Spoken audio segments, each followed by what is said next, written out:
10th class results వచ్చేసాయి కానీ 10th class grace మార్కులపై వివాదం ముదురుతోంది. మ్యాథ్స్ సైన్స్ సబ్జెక్టులో ఎక్కువ మంది ఫెయిల్ అవ్వడంతో పేరెంట్స్ అలాగే స్టూడెంట్స్ ఆందోళనకు దిగుతున్నారు. ఫెయిల్ అయిన స్టూడెంట్స్ కు గ్రేస్ మార్కులు కలపాలని హైదరాబాద్ డీఈఓ ఆఫీస్ పై దాడి చేశారు విద్యార్థులు. ఆఫీస్లోని ఫర్నిచర్ ను ధ్వంసం చేశారు. ఐఐటీ స్టైల్లో మ్యాథ్స్ సైన్స్ క్వశ్చన్ పేపర్స్ ఉన్నాయని ఆరోపించారు. తమ స్టాండర్డ్స్ కు మించి క్వశ్చన్ పేపర్స్ ఇస్తే ఎలా రాయాలని ప్రశ్నిస్తున్నారు స్టూడెంట్స్. స్టేట్ లో రంగారెడ్డి, హైదరాబాద్ 10వ తరగతి విద్యార్థులు ఎక్కువ మంది ఫెయిల్ అయ్యారు. అందులోనూ మ్యాథ్స్ సైన్స్ సబ్జెక్టుల్లోనే ఫెయిల్ అవ్వడంతో అటు పేరెంట్స్ ఆందోళనలో ఉన్నారు.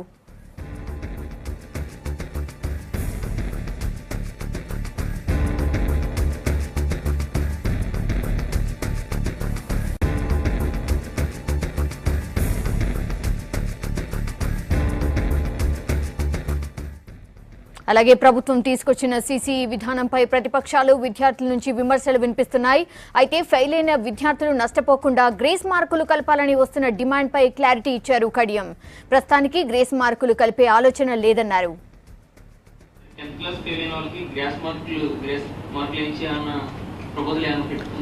ప్రస్తుతానికి ఆలోచన లేదండి. 10th క్లాస్ ఫెయిల్ అయిన వాళ్ళకి గ్రేస్ మార్కులు ఇచ్చి అన్న ప్రపోజల్ ఏమైనా పెట్టుకుందా? ప్రస్తుతానికి ఆలోచన లేదండి. సార్ 10th క్లాస్ ఫెయిల్ అయిన వాళ్ళకి గ్రేస్ మార్కులు ఇచ్చి అన్న ప్రపోజల్ ఏమైనా పెట్టుకుందా? ప్రస్తుతానికి ఆలోచన లేదండి.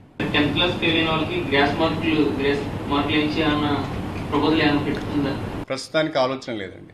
సార్ 10th క్లాస్ ఫెయిల్ అయిన వాళ్ళకి గ్రేస్ మార్కులు ఇచ్చి అన్న ప్రపోజల్ ఏమైనా పెట్టుకుందా? ప్రస్తుతానికి ఆలోచన లేదు.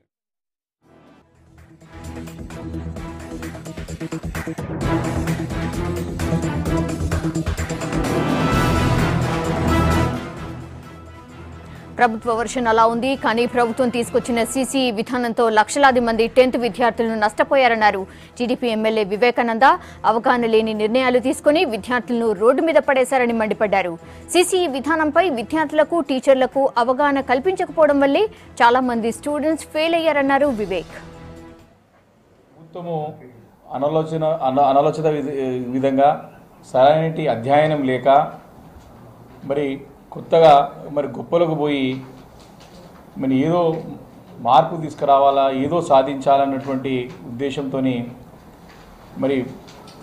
ఏదైతే విధానాన్ని తీసుకువచ్చిందో ఆ విధానాన్ని సరైన సమయంలో అమలుపరచక ఈరోజు 1,00,000 మంది విద్యార్థులు ఫెయిల్ అయిపోతే వారి యొక్క తల్లిదండ్రుల యొక్క మనోవేదన కానివ్వండి, వారి యొక్క పరిస్థితిని అర్థం చేసుకునేటువంటి దాఖలాలు ఈరోజు కనబడట్లేదు.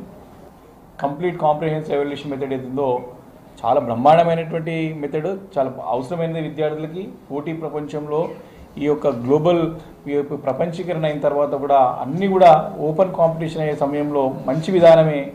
కానీ దాన్ని ఎప్పుడు తీసుకొచ్చి ఇంట్రొడ్యూస్ చేసినారు, దానిపైన ఇలాంటి అవగాహన ఇక్కడ ఉన్నటువంటి ఉపాధ్యాయులకు కానివ్వండి, ప్రధానోపాధ్యాయులకు అవగాహన కలిగించినారు.